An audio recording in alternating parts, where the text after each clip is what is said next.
When you're out looking for that perfect home, there's nothing like the great charm and character of an older home. But when you do find one of those great homes, it's important that you find a home inspector to make sure that everything is good. And I'm here with Doug. You're currently doing a home inspection on this great older home. What are some of the chief concerns or even positives that you find when you're inspecting an older home? So inspecting an older home is awesome. I love a lot of the character that the older homes bring. And also along with that, they bring a lot of reasonable expectations, because one thing you can always do is look at the structure. It's been here for 50, 60 years. You pretty well know what you're getting by looking at some of the characteristics of the home. Sure. There are some major things that you'll want to do when you're looking at it as far as the other major systems, aside from the outdated wallpaper and carpeting. You want to look at like the electrical. Has it been updated recently? Or the furnace, the plumbing.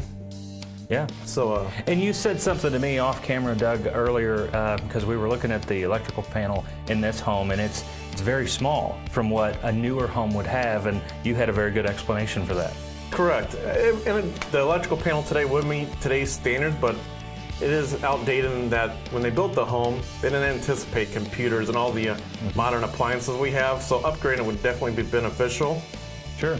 And so, you know, I think that as I've went through this home with you a lot, structure is number one. You want to make sure that, you know, there's no settling.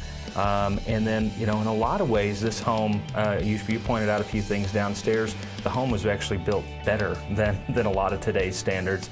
Can you touch on that a bit? Yeah, the one thing that I noticed downstairs, you know, they run their subflooring diagonally, which really ties the whole home in together. And we just don't do a lot of things today out of labor costs and cost of material. Sure. And then one of the last things you don't see a lot in newer construction is the use of cast iron. You know, there are pros and cons to cast iron, but what would your concerns be about, you know, when you're looking at So, issues?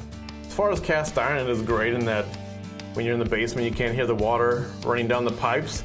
The drawback is it has like a 75-year life expectancy, and then starts to rust and corrode, and is rather heavy to work with. So you're in that time frame in this period of time where they're starting to rust and corrode and may need updating. So you want to check to make sure it's in good shape. That's good.